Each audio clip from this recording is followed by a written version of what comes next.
Hey, this is another video about using Zoom or Zillow to find land values, vacant lot values. So we've got a property on, uh, oops, where's my map?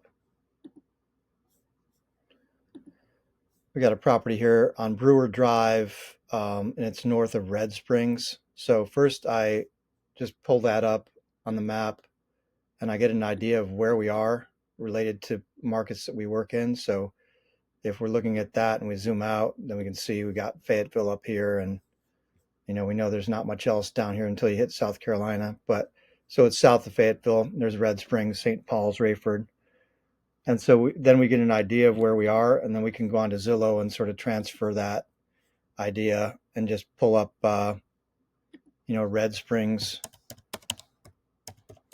North Carolina, and Zillow, and it'll give us the area, and then we can, filter by home type, lots and land, apply that, and then here you are, right? And then we just do the same thing we just did. We can zoom out and in and see where we are.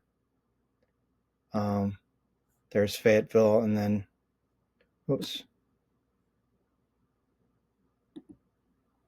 So Red Springs is hidden by all these things, but there's Red Springs. And so then, our lot, when you look at it, the one that we're looking at is out here by Shannon on the map, on our other map, right? It's, here's Rayford, here's Red Springs. So it's in between Antioch and Shannon right there.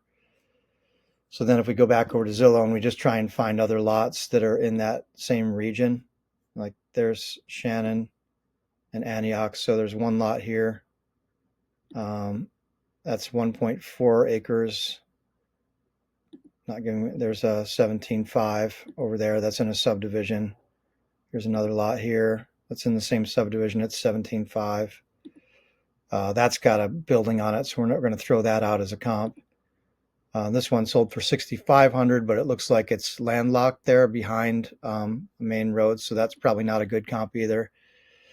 And then over here, it's not quite in the same region, but it sold for $13K, vacant lot, right? We look at all these already. I guess we did. We could go a little bit farther out and look at 0.36 sold for $7,500, $8,000. So we're looking at a range of like 75 and 8,000 there to 13 to 17,000 here, right? So retail is probably around 15, just based on this. We could go south too, but that's not in the same direction. Trying to be in this same area where the property is roughly. Like those are a little far out. These are closer in, and I wouldn't go into the city because our lot is a rural lot, so I'd be looking more at these. So I'd throw out the ones in the subdivision as high end, 17.5, because that's a builder charging premium. And I'd try and mix these in 7,500, 8,000, 12, 13,000, so we're probably max retail on this is like 13. This is not a really high end area. And so if we're maxing out at 13, then we're probably, then we have to calculate our offer from there. But that's the Zillow method.